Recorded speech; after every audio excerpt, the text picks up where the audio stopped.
So today's talk out in our Etc. series is the final of three talks where we've been focusing on artists who work in graphite as part of their wider practice in some form. Obviously, that covers a wide range of different artists that might use graphite in their practice, but I've tried to select a few different artists that we might want to talk to that work in very different ways, partly to inspire your work, but also to be able to hear some insights that we might not be able to gain from social media or from their exhibitions. So this is a real privilege for us to be able to talk to such a wonderful array of artists.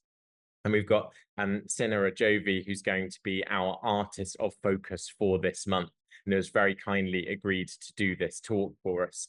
And we're going to be going through a slide of her work and just hearing a little bit about the development of her process. So as we go through the talk, I've got everyone else on mute, but you will be able to ask questions in the chat. We'll have questions right at the end. So if anyone does ask questions throughout, I'll just ask those right at the end. But do feel free to put them in earlier if you'd like to.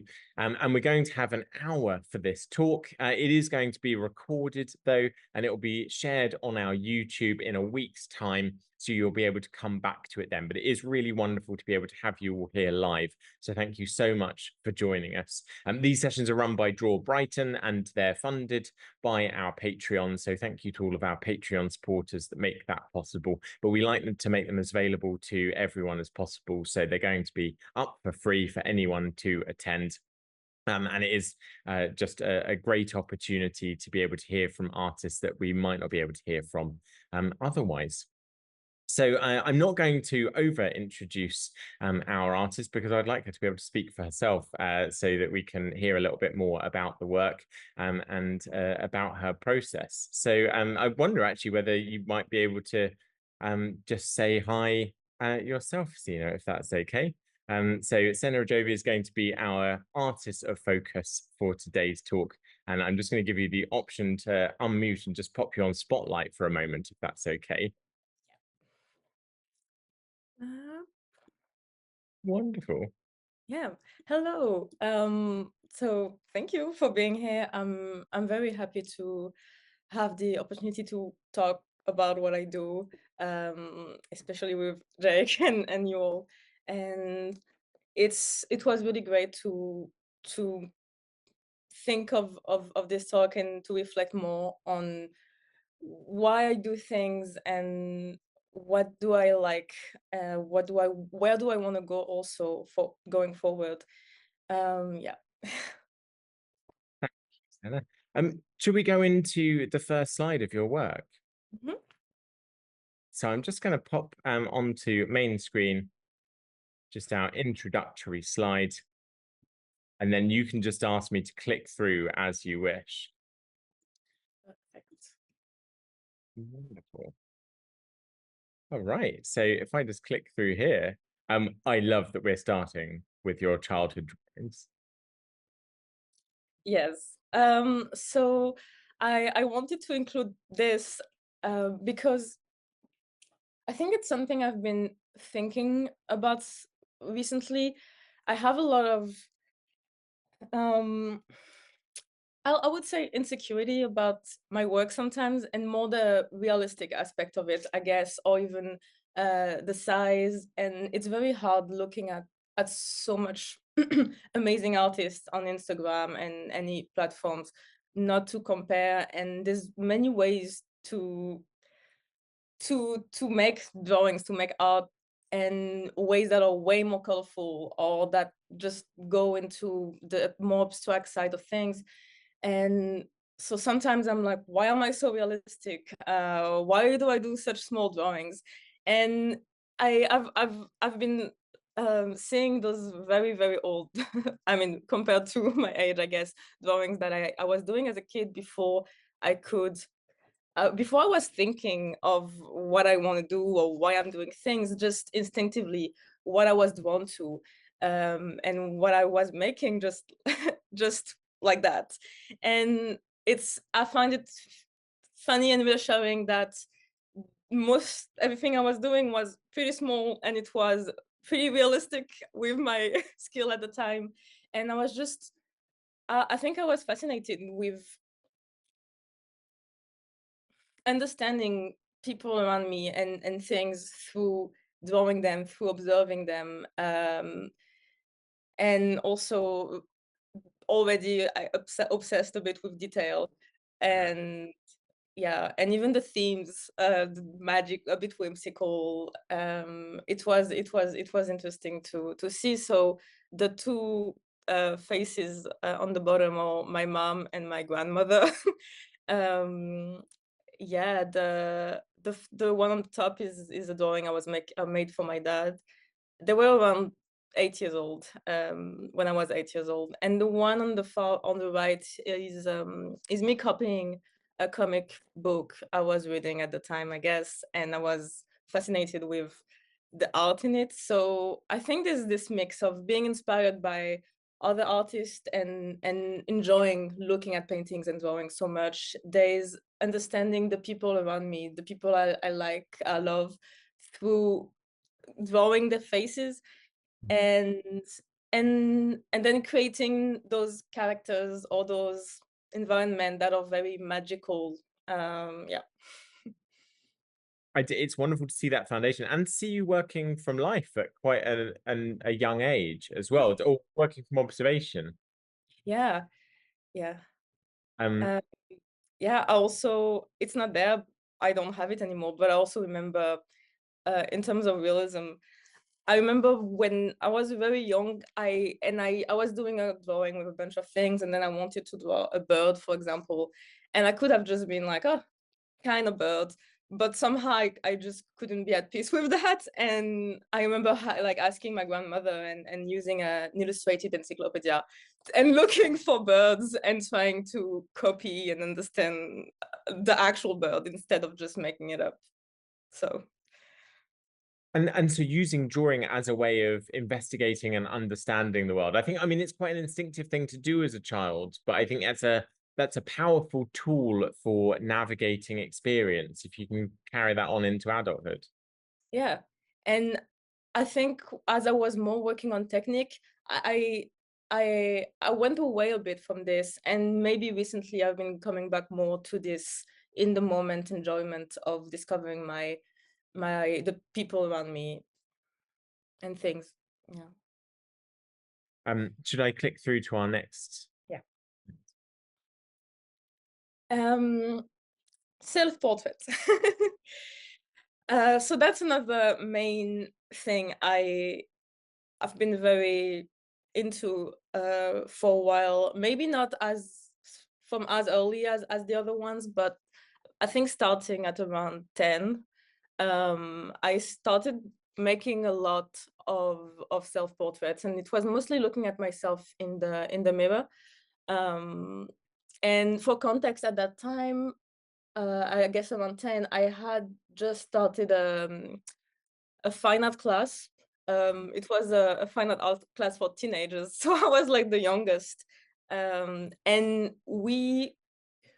I got introduced to a lot of different techniques, like pencils, a lot of different materials, mediums, and starting to have more of a, I guess, technical understanding of drawing. And we're doing self-portrait as well, but then that's something I just that just carried through.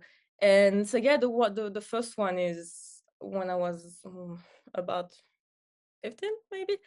um and yeah, those were looking at myself in the mirror, and those times were not necessarily the best in terms of how I was feeling, but I think I think it was just a way for myself to, I don't know, it was very instinctive, but again, maybe understand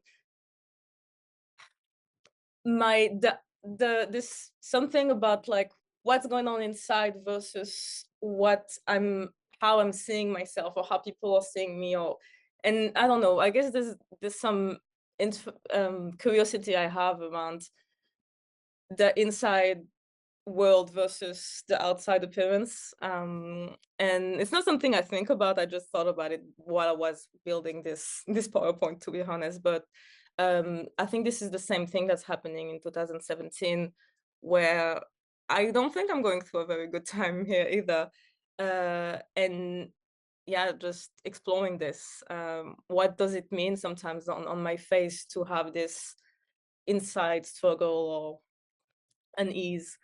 Um, the one in 2018, I guess, is a bit more obvious. There's almost this separation, I guess, between it's a bit emo, it's a bit emo, it's a bit sad. But the separation between, I guess, my inside world that is mostly hidden, but now I'm like showing it and exposing it, and then the more not emotionless, but there's something a bit more mask-like about uh, the way I look that doesn't necessarily reflect some of this more, yeah, struggle, I guess, or pain sometimes. Uh, And yeah. it's interesting here how you like this is sort of showing different steps in trying to understand how to represent that duality visually. How how to both make a picture but also get something felt down on a page. Mhm. What's your kind of relationship to these to a drawing you've made of yourself as opposed to just like a photograph or a mirror, an immediate image of yourself? Yeah. Um, well, I again, I don't think there's much of a thought process going to through like why I want or I need to draw it. I think it's pretty much a continuation of this instinct to figure it out almost materially. Um, and I usually don't give that much importance to the result of what I do.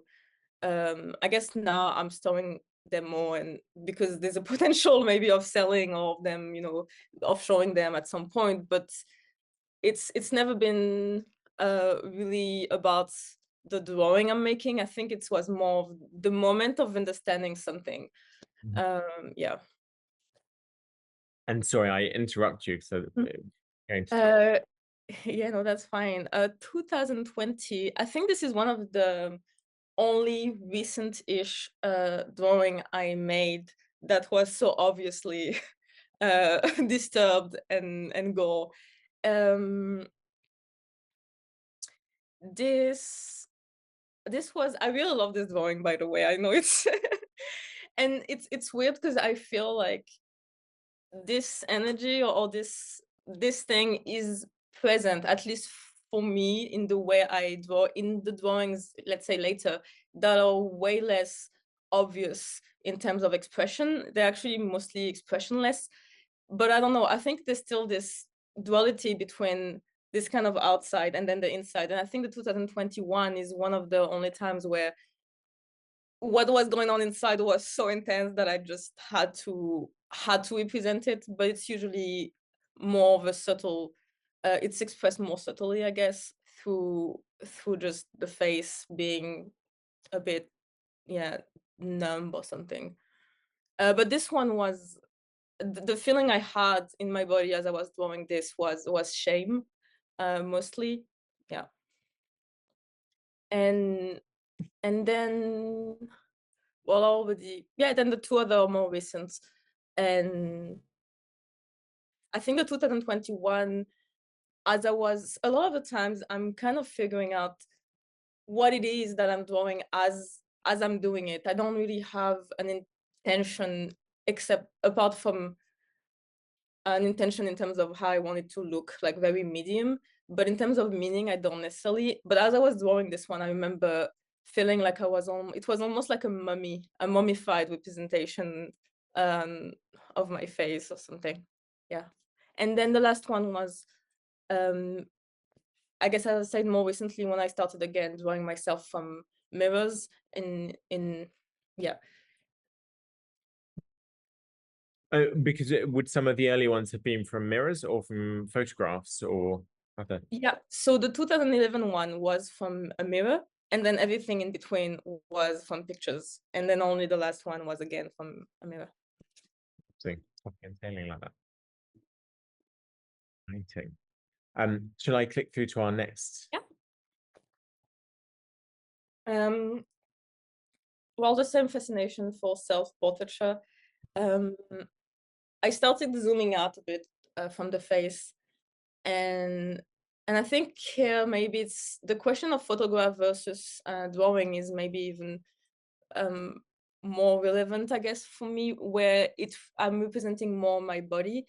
And in this case, I feel like there's something about photo, like I would never post a photo, a photograph of myself, or even enjoy necessarily like looking at it. I guess, um, but getting to know it and to understand it through drawing, I think it gives me more of a sense of closeness to it, maybe, and there's something that even though it's me, it becomes almost impersonal. Like I'm not showing myself really. I'm more processing something. And all of those are a bit more direct also, because I have two way to approach drawing. There's one that's, and we'll see it after, but very tedious, and this one that is a bit more in the moment and a bit more rugged, or um, less thought, I guess, in terms of application. It's like, oh, I'm just trying to see something coming out, and I'm not so worried about how it's gonna look. Um, and in this way, I think this immediacy, for me, it really feels like I'm almost figuring out something about shapes and of course drawing, but something aside of myself at the same time, maybe. And technically, with that more kind of more immediate process, that more sort of felt process, could I ask about the sort of order of working you're going through in the drawings? You're using an eraser quite a lot to kind of work back into your positive marks of the graphite going down. Is there a lot of back and forth, or is it very additive and then very subtractive? What's your sort of rhythm? Um, I do have this adding and subtracting way to approach it. Um, and I think in this sense, and we'll see it again more obviously after, but I think there's almost this closeness to my material and to the surface that is, the way I feel it, it's similar to sculpting. It's almost like I'm carving in and out um, the subject, in this case, myself, and seeing what emerges and how I relate to it, how I feel about it, and then modifying it, taking it away. Um, but in terms of process, it's different for, I don't, especially for those, I never really think of, okay, I'm going to follow this order. Um, but I think it's pretty classical in a way. It's not academic, but I'll start with just marks, trying to see what is the global shape of thing. And for those, I like to have right away graphite almost everywhere. So, and then try and carve out the lights from it. Would And that be, is that graphite as powder applied or as pencil? it's pencil. It's pencil in all of them.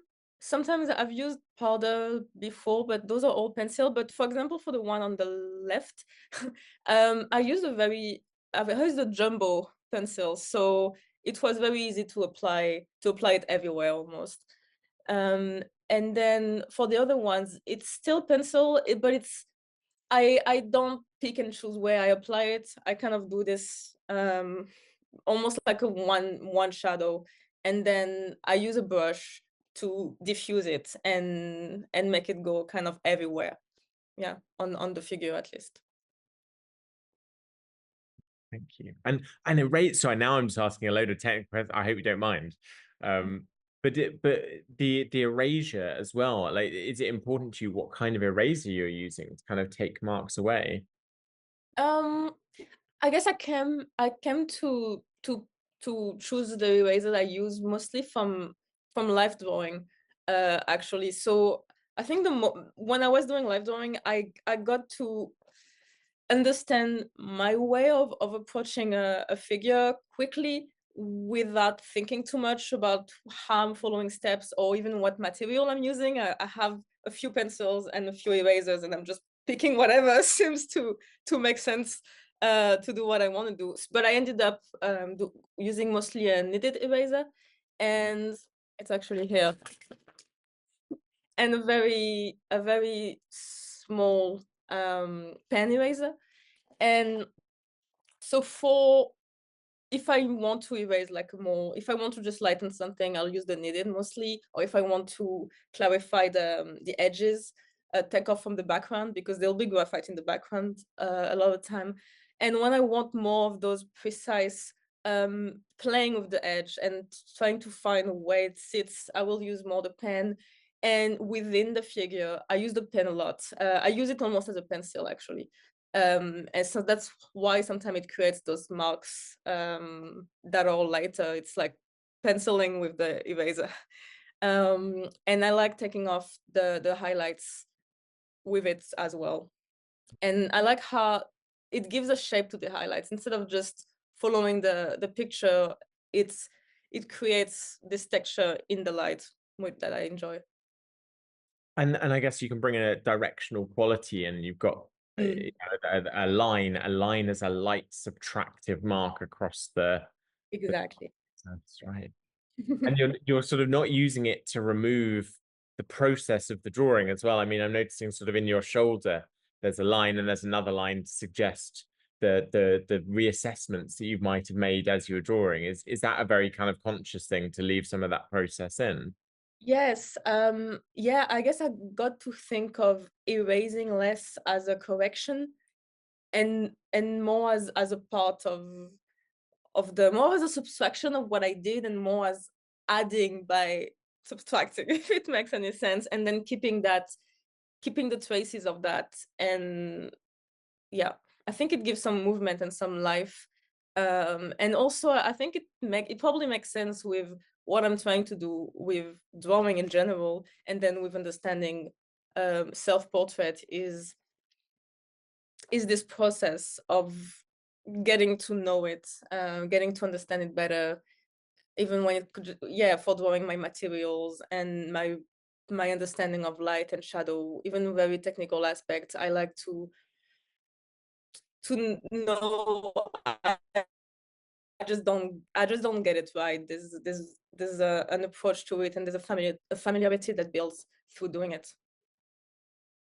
Mhm. Hope that doesn't sound too. Oh, no, that's great. Very clear. Yeah, that's it. We can go to the next one, I think. Oh yeah. So those are so two of them are sculptures, and then the one in the middle is from a photograph of a friend. And I think those three are one way I like to approach drawing, and I got to discover what I liked and what I like to draw and how I like to do it. And so the first one is a photograph of a sculpture I took. And drawing this one was pretty long, and I applied a lot of the technique I had discovered or experimented with live drawing. But now I had all the time to work more with what type of marks I enjoy.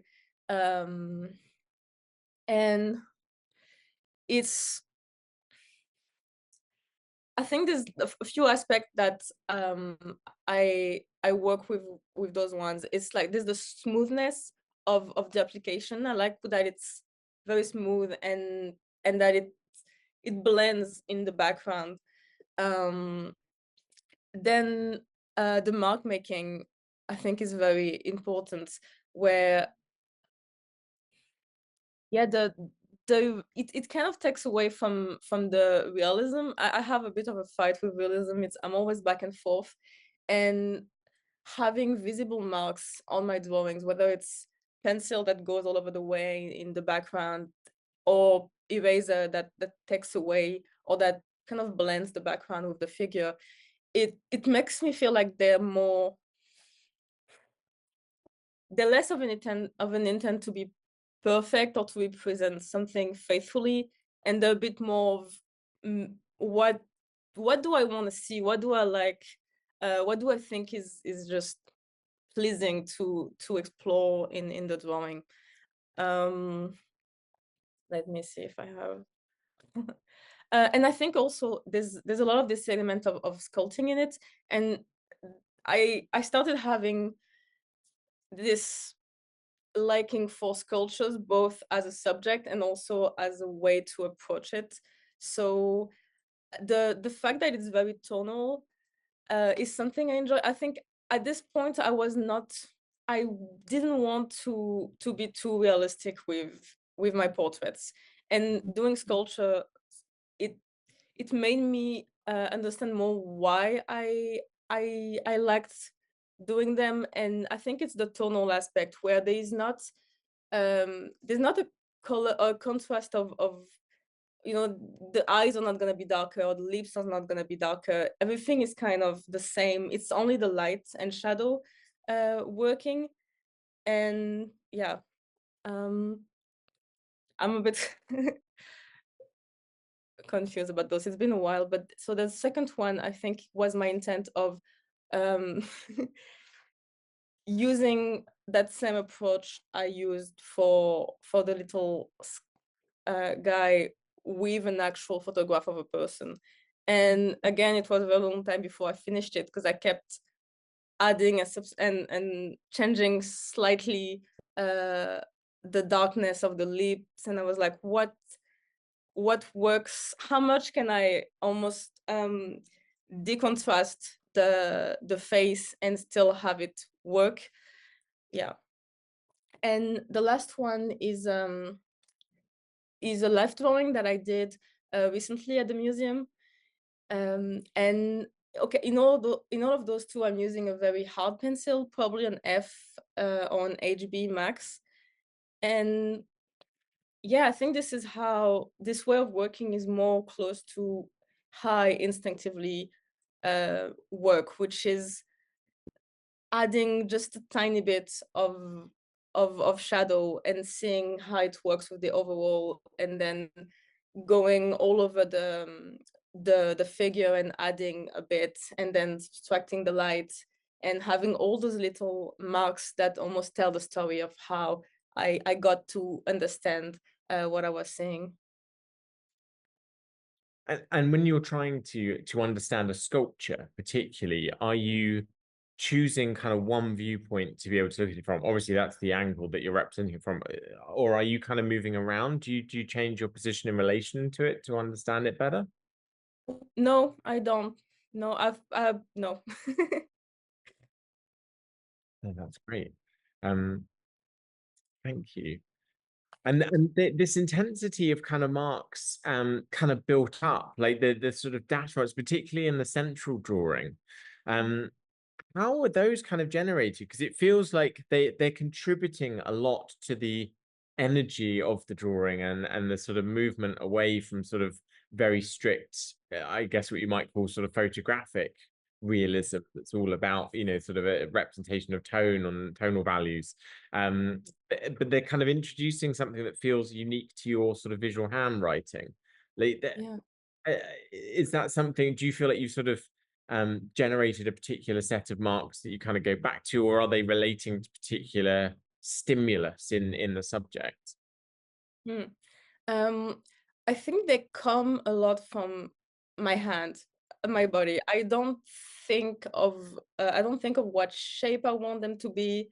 Um, they really just, and again, I think there's the similarity with life drawing where you I see something and my hand does something, and I guess I push it with those drawings, with really in some moments really letting my hand go and doing whatever marks it wants. And if I really don't like it, I can always erase it, but sometimes it yeah, it creates this unexpectedness, and And I think you talked about photography, and yeah, that's one of the thing I'm most scared of almost when I draw. And I think a lot of my drawings are an intent of breaking from hyperrealism as much as I can, and introducing marks or aspects that make it feel more organic, um, the surface of it, and not just the illusion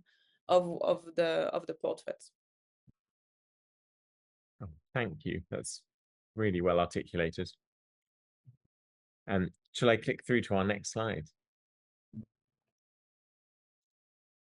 Um, so that's another aspect I've tried to push in recent years. And so the first drawing, which is again a self-portrait, I think was my first successful one, and it was bringing more of an atmosphere to my drawings. And I was doing at this time I was doing a lot of figures and portraits, but I felt like they were always almost isolated on the paper. There wasn't really a relation between them and some environment, or they didn't belong to a world, I guess. They couldn't stand by themselves in their own little world.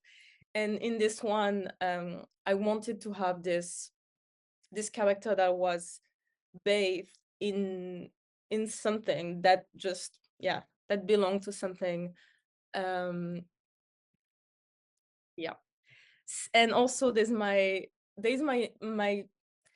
curiosity with, or sensibility to the glow, and having this focus of light that is leaking or like that's emanating from the figure, and that is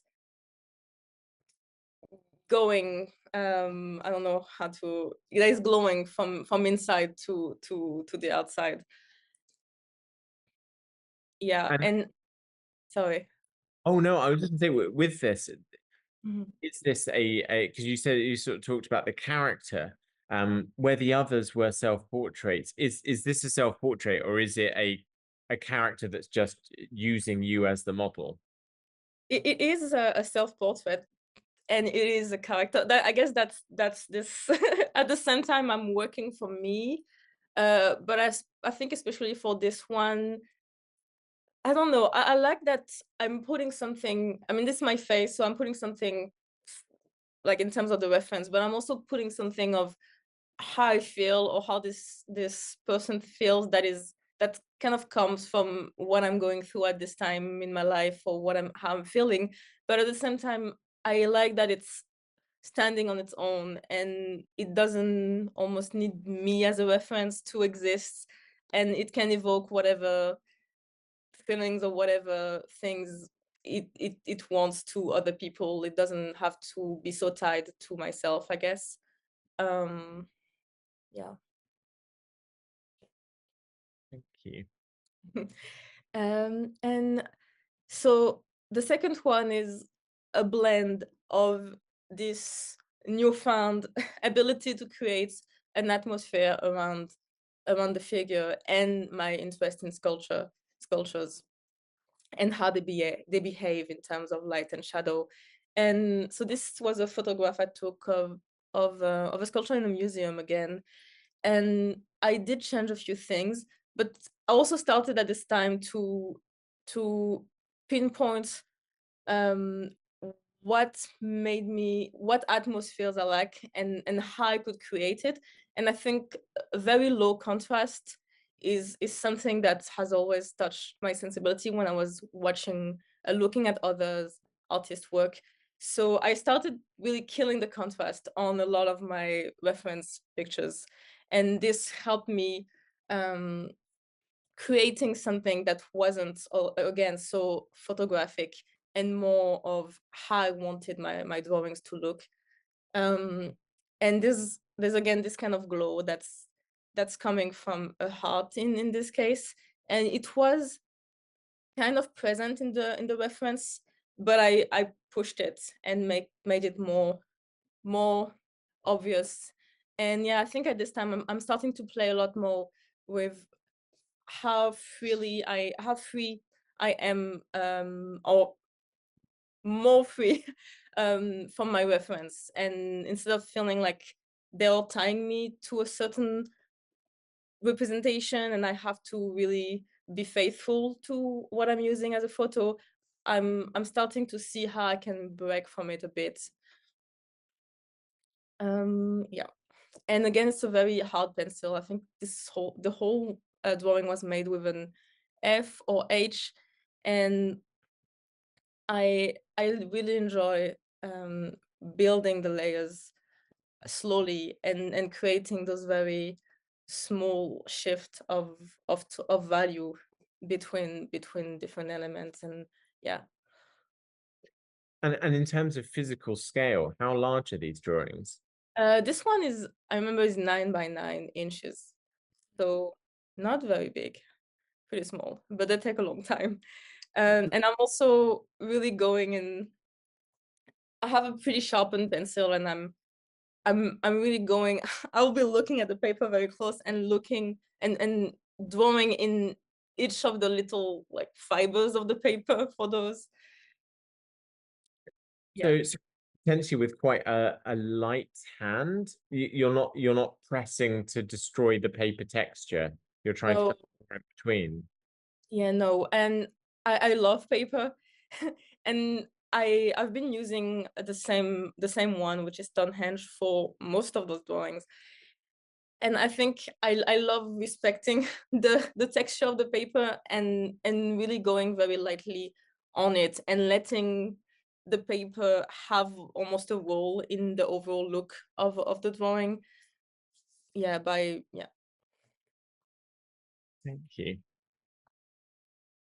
And the last one, I think, is an evolution of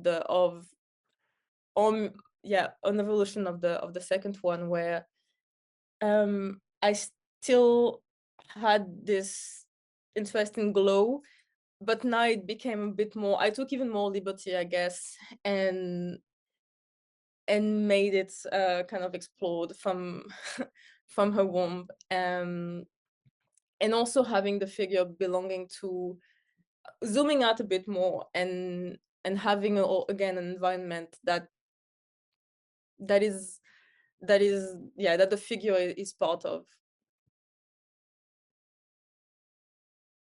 And it feels like there are little elements from this kind of this glow, the kind of light that hark back to your kind of pre-10-year-old drawings.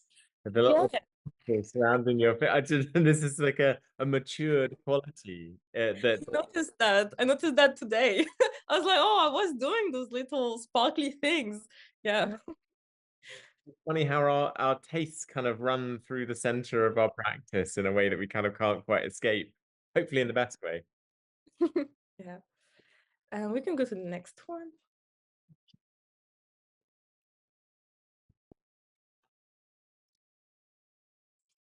Mhm. Um, so I think the interest in drawing people I know, and like started having more and more of a role in what I do. And especially when I started drawing again a lot, which was in 2017, um, I was focusing a lot on being better technically. So I was using a lot of references from online, drawing like faces I thought I liked and found attractive. Um, and this lasted for maybe 2 3 years until I was really dissatisfied with. I didn't have any connection, I guess, with the drawings I was making. I was like, it's pretty, and then what? um, and starting to do again things and people that were around me, I think we sparked this love I had with drawing. And so 2019 was around the time, or 1 year after I started university, and I started meeting people I really connected with. Um, so this was a friend that it was in the library, and we were spending a lot of time there. And so I took a few pictures, and maybe some month later, I was again having this more life drawing approach and erasing, and the pleasure I was feeling as I was doing this drawing and multiplying the figures and adding myself in it. I think they really made me feel a sense of connection to my my life, like what environment I was evolving in and what people I was meeting. Um, and I think the drawings I was making starting to have more of a meaning for me. And I found them way more interesting, and they were way more layered, I guess. Um, so the one in 2023, again, I I think I did this one very quickly compared to how I usually work. Um, at this time, I started toning my papers myself and having a sense of painting, even though I was drawing. And I like those very warm tones. I think I I focus a lot of the atmosphere now, and how certain colors, or how um the background, how it creates some sense of emotional atmosphere, a mood or something. And I think this one, at least to me, it feels very cozy and very warm. And you were asking earlier about how I use the pencil on the paper, and surprisingly for this one, I was very passionate as I was doing it, and I was using, again, I think an F, a very hard pencil. And so as I was drawing it and trying to make it darker and darker, I ended up harming the paper quite a bit. And there were all those indents in it. And somehow for this one, I think I really like it. I think it makes a lot of sense. I don't think we can see it, but in the plant, there's almost this same sense of subtracting and adding, but now the paper itself is indicating where there was, or there is a mark. So I found it interesting. And also the figure here is here but kind of disappearing. And I think, yeah, I like that there is someone there, but it's not so much about their features or how they look, and it's more about how they are belonging to this place. Yeah.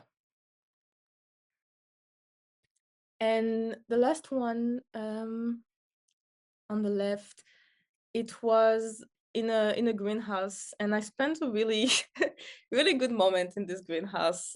And my friend was working there, and I think I was fascinated by how a space can make me feel such a very specific way, and also how my friend belonged in this space. And there was almost this communication between the figure and the space, and also having this multiplication of the figure. I relate it a lot to what I know about the person also. So I have my own meaning that doesn't really matter, I think visually, I like that is there is this communication between the character with themselves, with other versions of themselves maybe, and then with the place they're in. And tell me about the color that's been added in this. Yeah. Um I was feeling a bit playful. I wanted to try something new and maybe have this. I like doing those little sparkle, and I was like, what if instead of instead of being just erasing, there was some kind of color coming up. And yeah, I think maybe it's a part of the same exploration of having a drawing that still has some elements of painting, that is a bit more, yeah, that has some color. And goes a bit further than just gray. Yeah. And what you were saying earlier about sort of fighting the illusory nature of the image, I think it does a great job of that. It reminds us that there's a surface there. Yeah. Yes. And I like the texture. And for example, this was gouache, and in person, graphite is pretty shiny, but the gouache is very matte. So it plays with the textures of it. Yeah.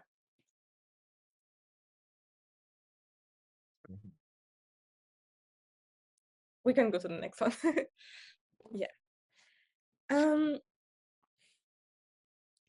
so those are all drawings I made from life, and in I think it's in very low light settings. So the first one was a foggy day, so I didn't have the lights on in my room, and everything was in real life. Everything was very low contrast. Um, so as I was, and the day also was, the sun was coming down. So I started drawing it, and then it became darker and darker, and I was almost blind drawing at some points. And I think I found it very interesting that it made me focus less on how what I was doing looked, and more on this intent of being in this moment, and evoking this very moody atmosphere. And I think those made me realize maybe what I liked so much about low contrast and about atmosphere, because I think I liked to be in low contrasted spaces. I never turn on the lights completely. I love candlelight. Um, so I thought it was a bit of an understanding of why I like what I like. Um, and so for the candle was, I only do it at the light of this candle, and it was night, so I was barely seeing my paper. And I looked at the drawing the next day, and I just did some things, but I was fascinated by how close it was to my to what I liked, my sensitivity maybe, and yet how little I was consciously doing or like trying to do it. It just kind of came from the environment. So I don't know, maybe it was less me trying to make something and more the environment, or just creating creating this specific aesthetic. It's hard to explain. But I want to explore more. I want to explore this more. So exploring how your own preferences for a space for lighting and everything sort of feed into quite an automatic kind of image making, Yeah. contrived about imagining an image and then seeking it out, actually Mhm. responding to the environments that you feel most appropriate to you. Yeah. Yeah. And then yeah, it's still fine to tweak to tweak pictures and really try to create that effect. And even doing that, I think it makes even more sense for me now, knowing almost where it comes from. In these sort of very atmospheric drawings, to what degree are they made for you, and to what degree are they made for a viewer that might be transported to those spaces? Mhm. Well, those specifically, they're definitely more for me. Um, and most they were made at night. I was in this very cozy mode with my little candle. Um, so they're more for me. And then the one we saw before, I think mostly of what I want to see or how I want to feel. I think mostly of technical aspects of my drawings, but I do try to create some sort of mood for myself. I don't think I have a lot of, not consideration, but like I don't think it comes too much in mind how people are gonna feel, because I really don't know, but I know that if I create some sort of mood that may evoke something, eventually people are going to read it in whatever way feels right to them, or whatever it makes them see or experience. I think if it happens a bit for me, it may happen in many different ways for other people. Can go to the next one.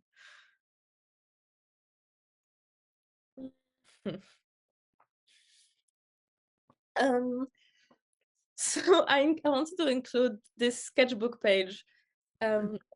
I I think this is most of what I do. I like using my sketchbooks and drawing whatever, or doing very, very small thumbnails of ideas I have. Um, I've always thought that they were very uninteresting, my sketchbooks, and messy. And then I was going through them and showing them to a friend, and he said something like, it looked like a visual spell book, something like a magic spell book, but with only images. And I love this idea so much that now actually I like this in process, kind of trying to figure out images and just writing down notes. And I also use it a lot for drawings I make. It helps me having an intention, and it's never complicated. It's like, oh, I want it to be, I want it to, I don't know, I want the figure to be glowing, or I want the eyes to not be the focus, or I want this color. And this just gives me an intention to then, when I'm doing the drawing, know how I'm gonna push it, and know that I'm not just going to copy the picture, but I'm actually trying to do something here, even if it's only like a small technical aspect. And for those, it was the little sketches for the first postcards I had to submit to Nucleus for their show.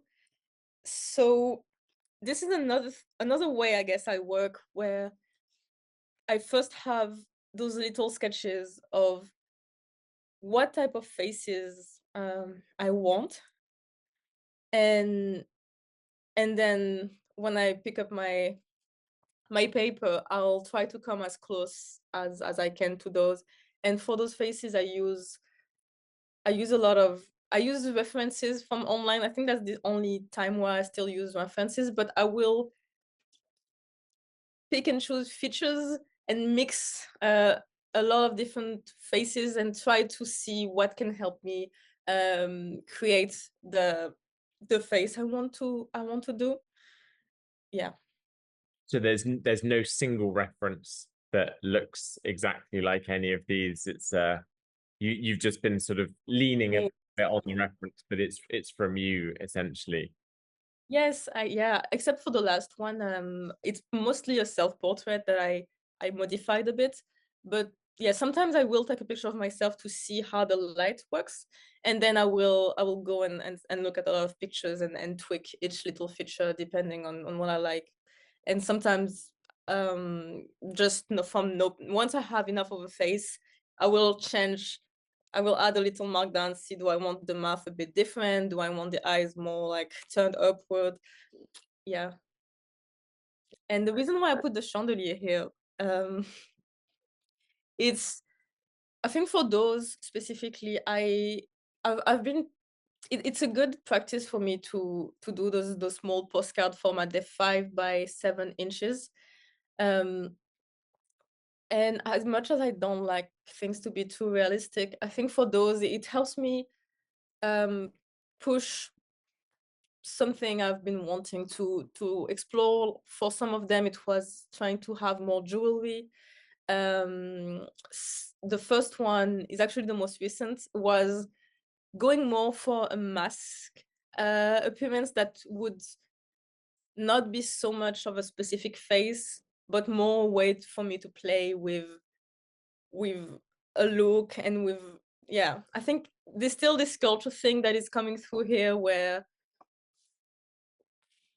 I love faces and features, and I think being able to create create a face that I enjoy, and that has this, it's almost like sculpted, very symmetrical appearance is very enjoyable. And they have this, I think I also like the idea of those little drawings being almost like precious object, like little jewelry pieces. Yeah. And just to ask about the sketchbook page, there's a sketch of the Kater Kollwitz etching in the corner. To Yeah. what degree do other artists' work influence your own? Is it Yeah. Quite a bit. I look at a lot of art. I really, sometimes I have to stop because I feel like it's influencing me too much, maybe, or at least that I start having wanting to have my drawing look like it. So I try not to go too much this way, but at the same time, I sometimes I'm fascinated about something specific about a painting or a drawing, and trying to do a quick sketch of it is helping me figure out what I like about it, or how they resolved something that I may learn from. I do sometimes a little color study of paintings. I try to find the colors, and yeah, I like it. I like doing that. Thank you. Shall I click through to our next slide? Yeah.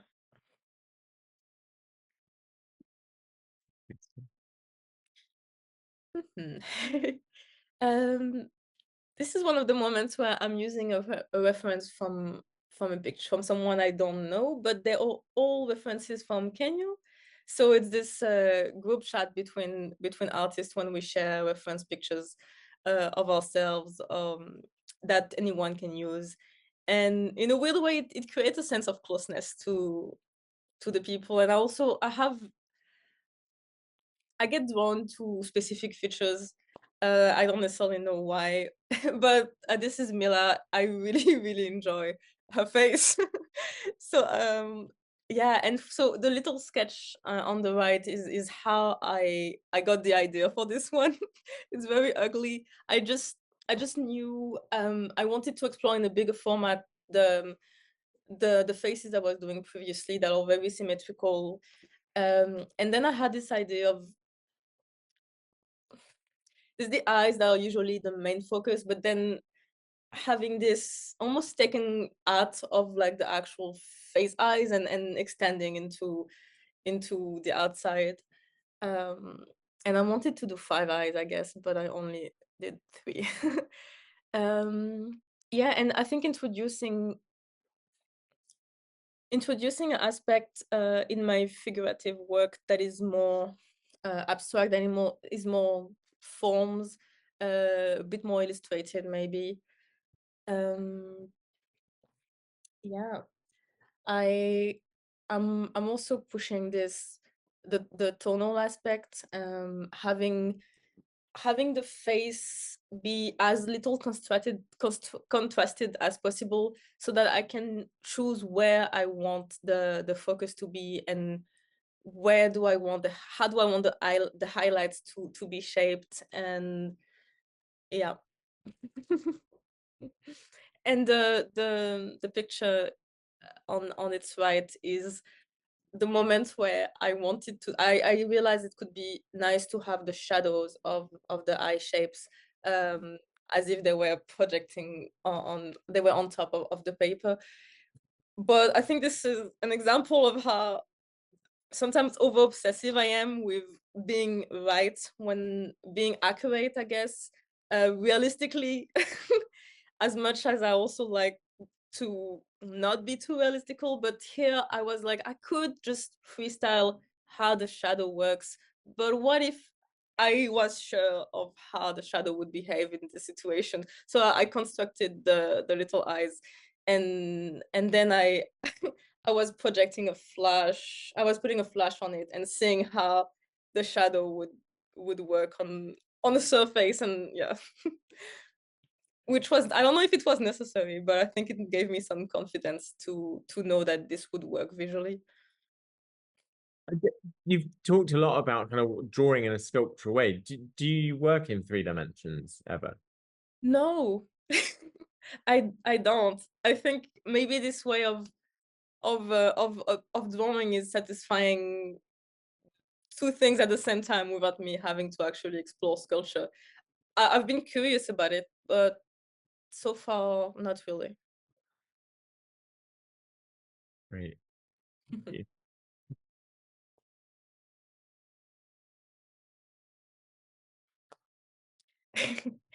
I saw that you chose this one for for the posts, and I was really happy because I think this is one of the drawings I made that I feel the closest to, or and I enjoy the process of it, and I enjoy the finished drawing. So I think there's a lot of elements that I introduced before that are present in this one. There is the fact of having the figure be part of something bigger, and in this case, I didn't really push the background in a specific way. I kind of let it happen. And the way this one started, I started doing the face, and then I was writing down a lot of things. So I was really processing what was happening to me during that time, and what made me what made me want to do this drawing. At the same time, as I was building it, um, it's okay. Let's start with the one that's just after. So this is a charcoal drawing that's very big that I never finished and that I don't want to necessarily finish. But I guess this is what initiated the other one. Um, I was in a separation with this person. It's very unclear. It's kind of a profile, but I guess all the feelings and thought that were associated with breaking up, essentially, I had this need to process it in through drawing. So yeah, I was writing down my thoughts very chaotically, as I was also trying to build the shape, and I just let it go. And then when I started the self-portrait, I think there's an element of that it just came through again. And a lot of the little writings ended up kind of disappearing, but there were thoughts, there were feelings, and some of them were very unrelated to the person. They were more about myself and my process of drawing. There's a little bubble on top of her head where the writing is kind of gone, but I have such a tight idea of how to draw. And I guess it's a self-criticism on my attachments, maybe to my drawings looking a certain way, or to how I I have sometimes this want to break away completely from the reference and from pictures and from realism, but at the same time, I'm very close to it and almost tied to it. So yeah, I think I like this drawing a lot because there's just a lot of reflection, and there's this self-processing that happened on the paper. Um, yes, and the little sketches on the right, or I did them after I had finished the drawing. And again, there's some kind of criticism. I have the bottom one that is very more like illustrated, stylized, and I said what I want to draw, and then the one on the top that is more realistic and what I end up drawing. So, but I think I'm becoming more at peace with at least having an intention of going past um faithful reproduction of a picture, and having more and more elements and more aspects of how I draw that are going towards what I want to express, or something that is closer to me. And it's taking time. It's little elements at a time. Yeah, but I think it's interesting the way it came together in this one. Yeah. What's your kind of attitude towards, I guess, negativity and positivity in relation to your own work? So I guess a degree of self-criticism can help to push us forward, but then it can also sort of stop us making work. I mean, what's your relationship to that? I definitely think it stops me from doing a lot of things.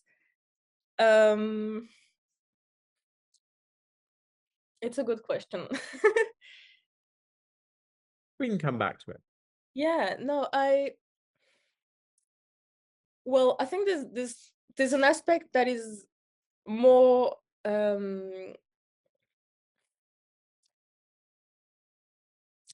creating a like I think there's a resistance to let me okay, I think there's a part of it that is productive in the sense that um critiquing my own work is a way for me to the next drawing I'm gonna do. I wasn't able to really do this the way I wanted, or I wasn't able to create this effect or introduce new elements that I like. But in the next one, I kind of I'll have this criticism in mind, and I'll be like, let's try and push it just a little more. Um, and I think a lot of the criticism, honestly, is not so much a dissatisfaction with my work, and sometimes more of a comparison thing, which is why sometimes I like not to be as much on Instagram, because for example my drawings are very subtle. Like it's not, there's no big contrast, there's no crazy expression, um it's not extremely colorful. And I think there's this expectation that comes when looking at other people's work, that it could be more of this or it could be more of that. Um, so I think a lot of the criticism comes from that. So there's this, at the same time it's pushing myself, at the same time I'm realizing also it's not really, it's kind of coming from outside. So I don't know, there's this balancing, I guess I'm always doing it. Yeah. And that's a great answer.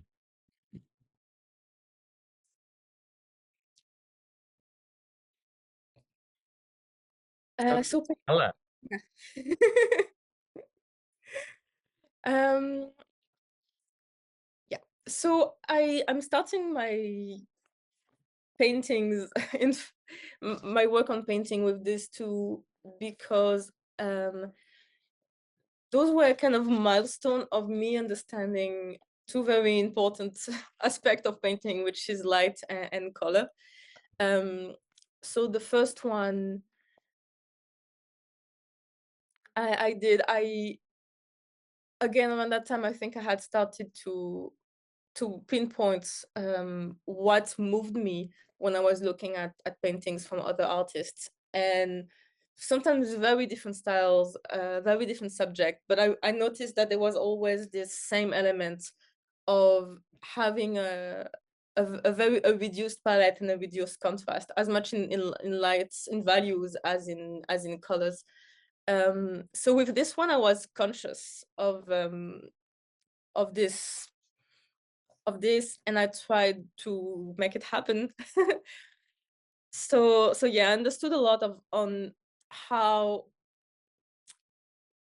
I didn't need to use extreme, like very dark colors and very light colors to create this sense of light, but I could say it in a way that was more subtle, I guess, and in a way, at least for me, even more powerful.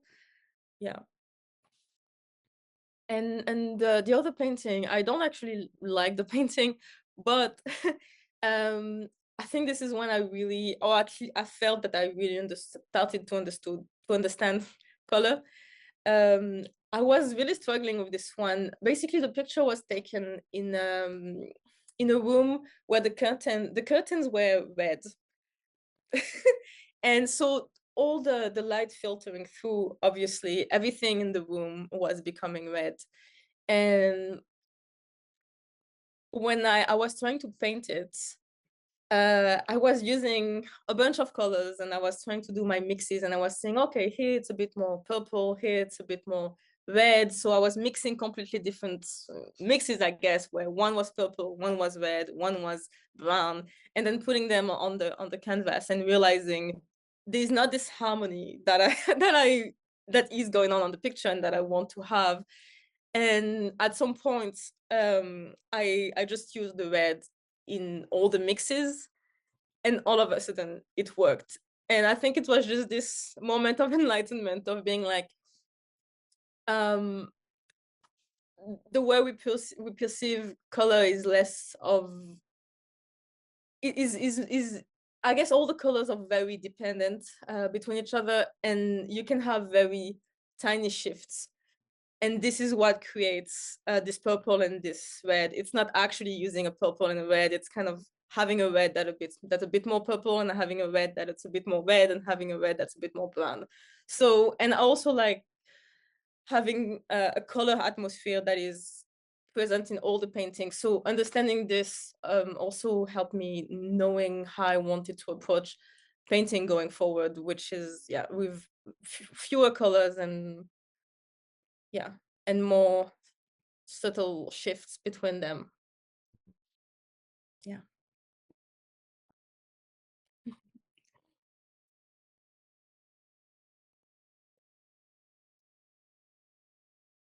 Um, yeah, I think I want to show how my portraits and drawings of objects are echoing each other, I guess, and how there's less of a pressure when I'm not doing a face to to be to be realistic. Or this is just a lot in objects, there's a lot less in a way going on. Well, it's not less, but so I think doing working with glowing objects, it's it helped me once I was doing faces to understand what it was that I wanted to push, and how it was that I wanted to represent the portraits, which was in a almost like abstracted way, I guess, where color and this overall glowing effect had way more of a role than the actual features, and really ignoring a lot of information in my references. Yeah, I think with painting, I started to understand that I was probably more attracted to abstract as I would have thought from my drawings. So it was a new discovery, and I discovered tonalism um, around that time, where it was the first time I could enjoy watching landscapes painting. Before I couldn't connect to landscapes for some reason. Uh, but yeah, this aspect of very atmospheric paintings is how I made I started to understand more where my sensitivity lies, which is less about figure and more about this quality of color and light that creates this specific mood. And so far at this point, at least, I hadn't done an abstract painting, but I think a lot of those start to have elements, and it's almost at this point like I still need to use realism and to use a reference picture, but that's kind of an excuse to push abstract quality almost of painting that I like playing with light and playing with slight differences of colors and application and glow. Yeah. With that application in the chandelier, there's an amazing physicality in the way that you've applied these shapes of paint. I guess you can't do that in graphite. Yes, and I think this is also how painting is informing me about how to work with graphite. I guess when I do those more immediate graphite drawings, there's a bit more of this like I'm really applying material, but with painting it's even more obvious. And yeah, it's fun to just work with paint and see how it moves and how it happens. And on the contrary to how I work with drawing, where I usually build up the layers very slowly, so it's very light, and then I slightly deepen it. For some reason with painting, maybe because I didn't have a lot of um, academic training in it, I need to right away see right away have an atmosphere going on, or some kind of like a color relationship going on. So I kind of I worry less about like the structure of the subject I'm doing, and a lot more about how does this what is this telling me, like what is this those color making me feel. um Yeah, and there's a lot of pleasure in just manipulating paint and scratching. I guess there's still this thing where of removing and adding. Yeah. But it has so much more impact in paint as well. You know, there's a much greater depth Yes. to work into. Thank you. And then landscape is coming in more significantly. It is. But for a very specific reason, which is that I attended a workshop, a 1 week workshop with Nicolas, where we were in Spain, and the point of the Nicolas Uribe. So I'm just like, yeah, Nicolas, everyone loves really. I mean, that's, wouldn't we all love to be? And the point of the workshop was to kind of break away from the the academic aspect, I guess, of doing art, and he did that wonderfully. I really love his work, but also I think his approach to what painting is. And we we were on this amazing little island.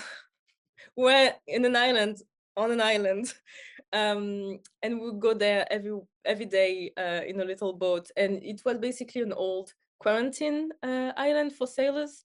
So there was just all this landscape that was available to us. We were the only one on in there, and Nicholas would just take us walking and choosing something that sparked our interest and doing sketches on the spot.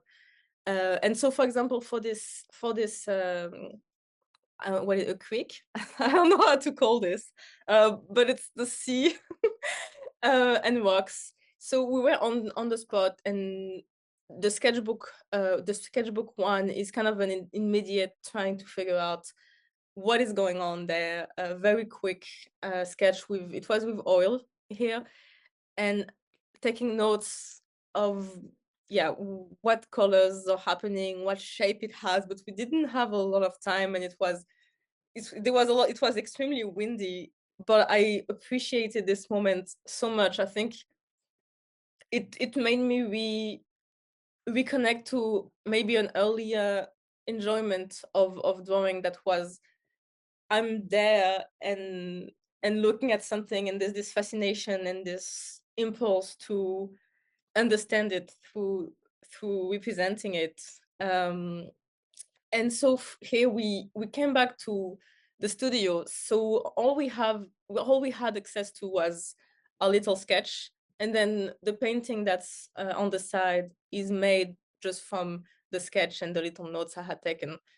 Um, and I think this moment I used the paint in a way that's almost similar, I guess, to the way I draw. In a way, really I was really scratching the paper with scratching, yeah, brushing lightly the paint on the paper. It's a paper, and I really love this painting, and it's nothing that I would have thought I would enjoy doing. But I think because the experience of this place and of this moment is so tied for me to the visual representation of it, it creates a different relationship than just using a picture and trying to do something with it. But this whole week, I think made me like really expanded my understanding of what creativity was, and from this moment, I've been having an art crisis. Where I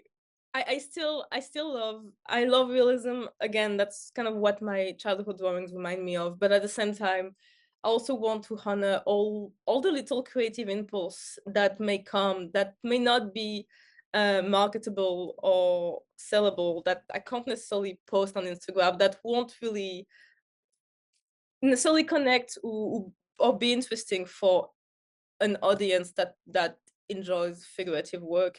But I think that those things still have a place, and probably if I let them do their things, they actually make my figurative work more interesting. So yeah, I think it was an interesting moment.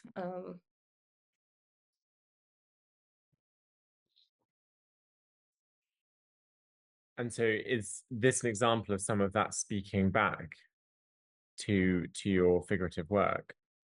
I think, yeah, all those were made after this time, and I think there's something a bit different that's been happening with my paintings. Especially, I think it's easier with painting. Maybe I have less of a history with it, so it just shape shifts more, I think, than my drawing. For my drawing, it takes longer for new ideas and new things to start showing through.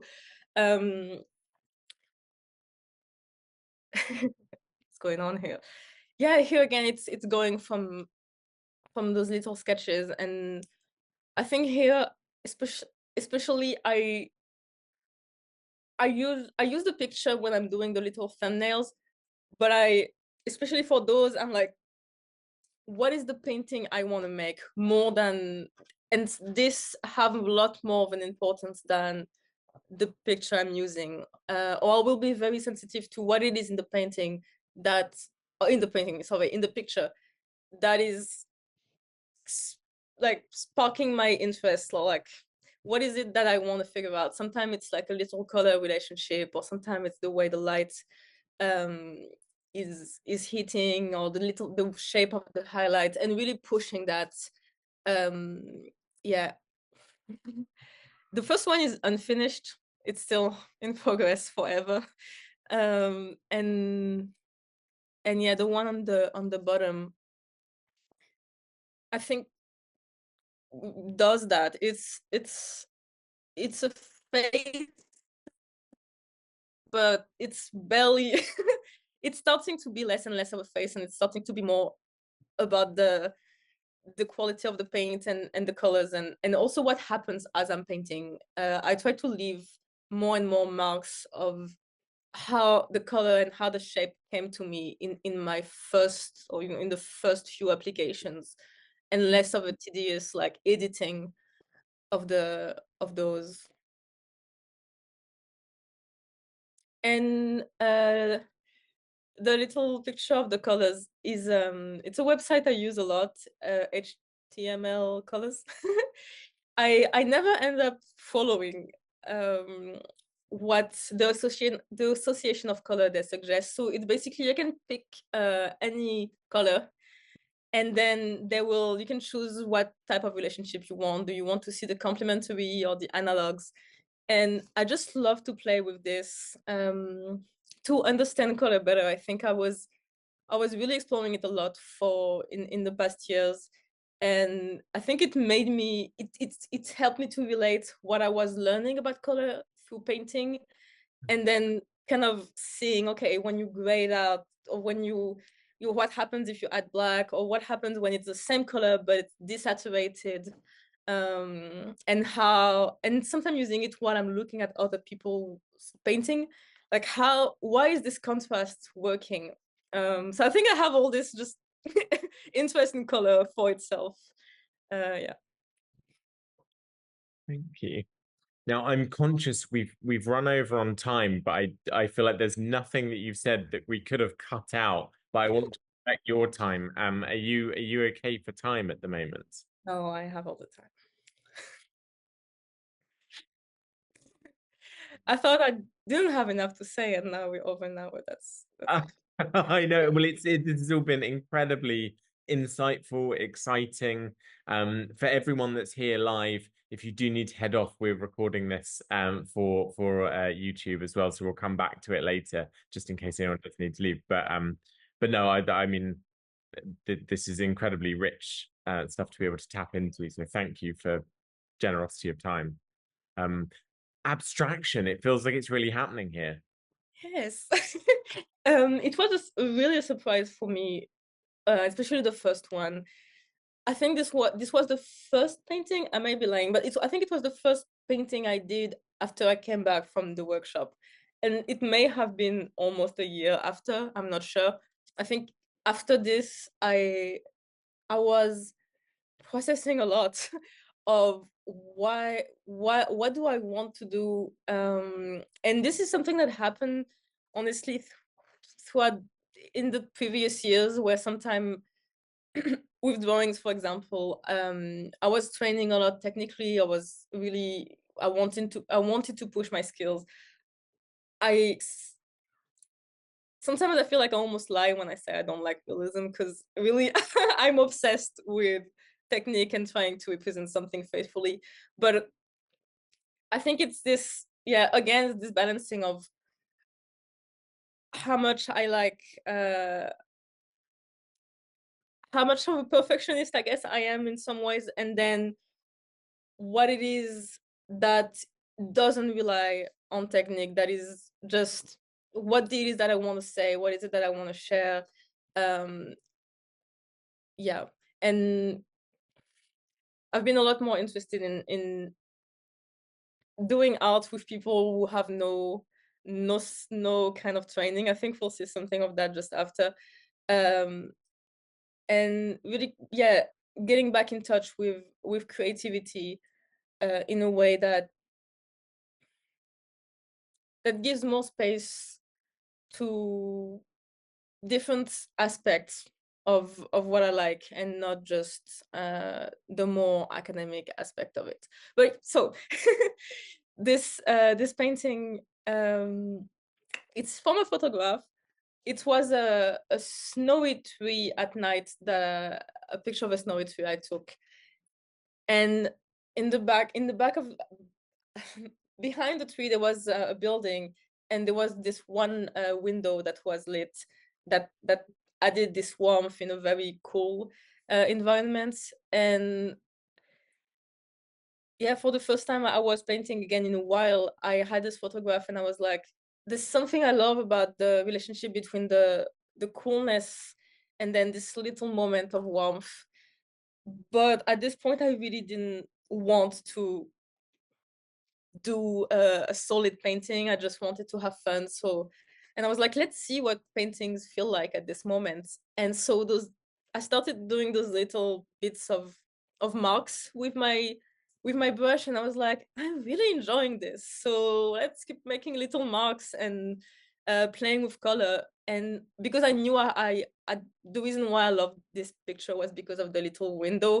I couldn't do a window at this point, but I was like, let's still talk about this moment of warmth, and I was really satisfied with that. So yeah, it was surprising that I did something that looks very abstract, but I enjoyed the time of doing it. And I think this is what happened during my time in Spain. Is it was less about the paintings and a lot more about the moment of painting. Um, and I'm thinking so much. um, so the painting so now I feel like this newfound, I guess, or we found um appreciation for painting as an act, I'd say, and then also painting people I know, and that for me represents a moment, an interesting moment, emotionally, or like present in this drawing of my friend with. And yeah, I think this it's funny because the colors, I think there's like something about the colors that is coming back, like the colors I use in this landscape are kind of reoccurring in the portraits. And there's this playfulness with the little sheep, that I found was cool. And then also the focus on just the marks, seeing how the marks look um, in the painting, less that is it being faithful to what I'm seeing in the photograph. And the last painting was during a snowstorm. So I have my desk is in front of big windows, and I have this view on the trees and on the outside.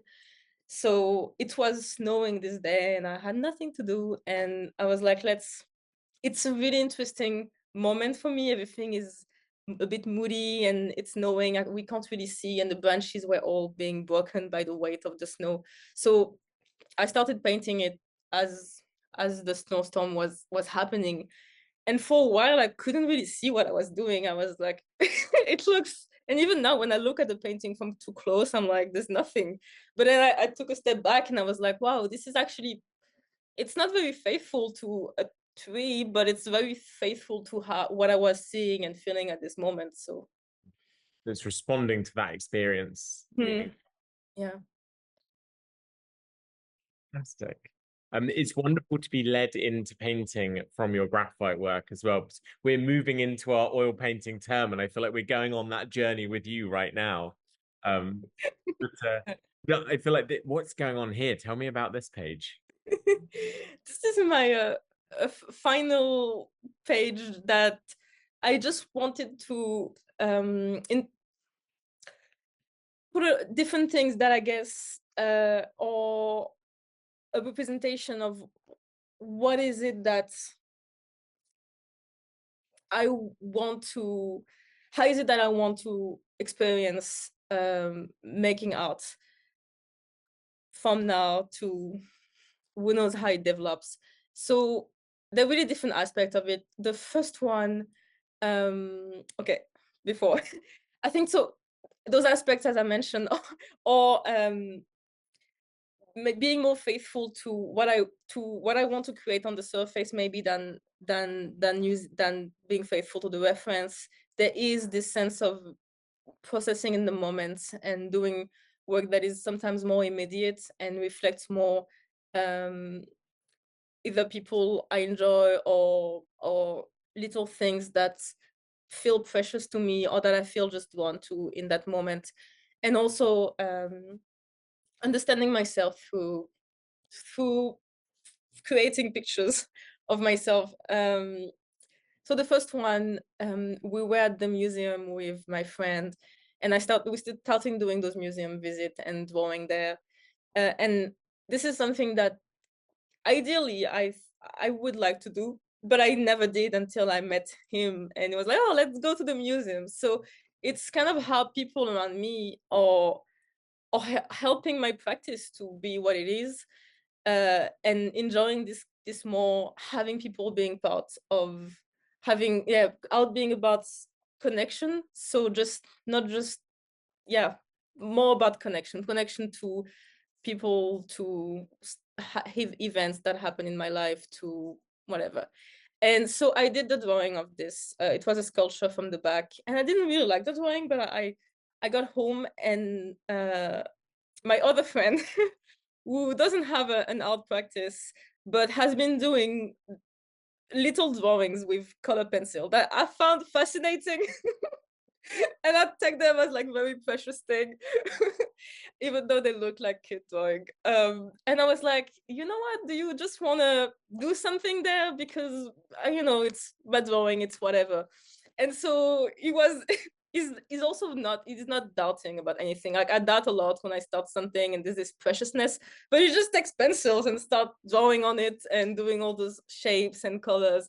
And I'm like, wow, this created something that I, even if I had wanted to do it, I just couldn't have had access to it. Um, and I guess after the workshop in 2023, I wanted to have this playfulness and do like really not precious drawing with colored pencils and almost kids drawing. And somehow I couldn't really. And I think this is also another way I caught myself, where realism is still, it's part of how I express also, so it can't fully be denied. And it's fine that those very intuitive little color things are not necessarily coming from me, but now I can share with someone that has more of this connection to it. And I'm bringing what I do and what I like doing. And yeah, not everything has to come from my practice necessarily. So I've been doing more collaborative things. Yeah. The self-portrait, I like it because it's way less, it was very quick, and because it's not that realistic, it's more like, it for me, I even connect, I connect to it, I guess, more some even than when stuff are too tight or figured out. I think there's this trying to kind of look like a human, this trying to have a shape, and this figuring out of oneself that I find interesting. Um, and the painting in the middle is a painting I did of a little sculpture that my friend made. So again, I like sculpture, but I haven't really jumped into it. But then all of a sudden, my friend is taking my thing and making things with it, and I'm like, that's amazing. So again, it can show up in my work without me having necessarily to be the one at the origin of everything. And then the drawing of the leaf is weirdly one of my favorite drawing I've ever made. It's very weird to say, but again, um I like it was from life, and I like the rhythm of it. I like the little marks. I like a lot of little like abstract aspect of it. And I like the little words on top. There's just, yeah, I just find it interesting that what I may connect to may not necessarily be um figures or portraits, even though I do love portraits. So yeah, I guess it's just a slide of opening to more ways in which creativity and my art can what different shape it can take. Yeah. I think what a wonderful way to end with into collaboration and playfulness, then the balance between abstraction and realism, and how we see ourselves as well. This has been such an inspiring talk. Thank you so much. I'm very glad to have had the ability to reflect also on and word even for myself how those things happen. And yeah. Thank you. Well, it's been so exciting. I am concerned that we have overrun, but really pleased that you haven't felt restricted in your talking, because you were worried about that, and I feel like you've had such a wonderful flow. Um, I don't want to take more of your time, so I think we might skip some of the questions we'd normally have. So I'm really sorry to Jose and Gemini. I think we might have to go straight to the end. Um, but thank you so much for being so open about your process as well. There is one question I have to ask as we're Yeah, in our honestly, any question, yeah. I'm okay. Yeah. In that case, that's great. So I mean, so Gemini's asked, what brought you to focus on graphite, a graphite medium in your drawing rather than another medium? I guess, sort of a charcoal or something like that. And was graphite a particular choice for you? Um, well, the most boring answer is this is what I've been using. I think this is what everyone uses, is the easiest accessible medium. So this is how I started drawing. And then I think with live drawing and with different ways I got to explore it, I started to develop an intimacy almost with it, and an enjoyment of this of I think it fits me in the sense that it's very subtle, it's very light, it's small also, like it makes very small marks, and I like working small. um I like that it's it it easily, spreading it with a brush, it easily fills up the paper, and create and easily creates this atmosphere, but there's still a slowness. I think there's slowness to it. I guess charcoal could do those things, but it would be more, okay, done. I have a background and now I can work. And this one, I think I enjoy it being more slow and having time as I'm drawing to see what I enjoy, what I don't like as much, and take off layers lightly or add layers lightly and see the drawing changing as I'm working on it. That's a really great answer. In fact, to add my quick question, what is your favorite grade of graphite pencil? I've been asking every I've been thinking of. I think it's A- H or HB. Okay, okay. Um, Controversial, exciting. Great to have the and Jose's asked a question. I'll read the whole question as it's been written. So do you feel like there's this feeling of anonymizing yourself when you create self-portraits, or is that process a way to get to know yourself better in the moments you're sitting there creating it, and it gets closer to resembling you more? And they've also put your work feels like I'm looking at a dream that made itself tangible, which I think describes your work wonderfully, actually. But I prefer when other people describe my work. I feel like they're way more accurate about it than when I try to do it. um, I think there isn't a process of getting to know myself, and also being more acquainted with my appearance. I th- it doing my face and my body. I think it's been a way, like we all, maybe I went through a lot of insecurity at different about different things at different times, physically, and being able almost to draw myself, but then to choose what I liked, what I wanted to like tweak a bit, and also seeing myself not as much as socially, I guess, or how do people see me, but more in terms of light and shadow, basically aspect that I like about drawing. I think there's something that gets almost transformed in how I relate to my appearance through drawing. There's Yeah, I think there's a getting to know myself that doesn't depend on beauty in the usual way I think about it, or um yeah. thank you. That's a great reflection as well. And I feel like you spent so much time exploring these ideas. It's a really wonderful thing for us to all bounce off of as well as makers.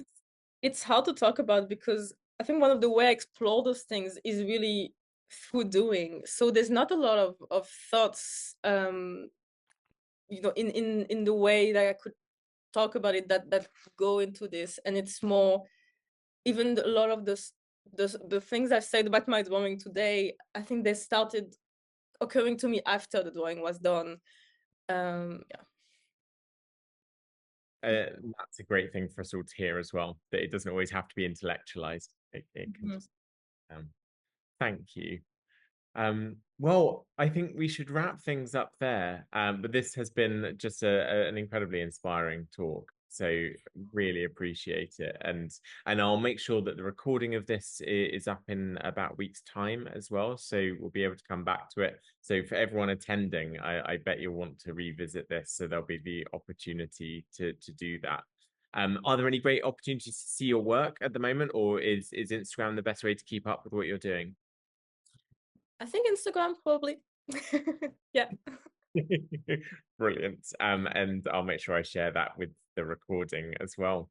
Senna, thank you so much. This has been just a pleasure. Um, Thank you. I hope you have a lovely rest of your day, and I can't wait to see what's going to be happening with your work as we go forward and your Me moves into too. abstraction. Thank you. And thank Thank you everyone for coming and for sticking out the whole session as well. It's been just a real pleasure. We're going to have two artists in January, so that's going to be exciting. We've got Alvin Kofi and Wendy Barrett both speaking at different points in the month. So do join us again then. But thank you again, Senna, for a wonderful talk, and hopefully see you all again soon. Bye bye. Thank you. Have a great day.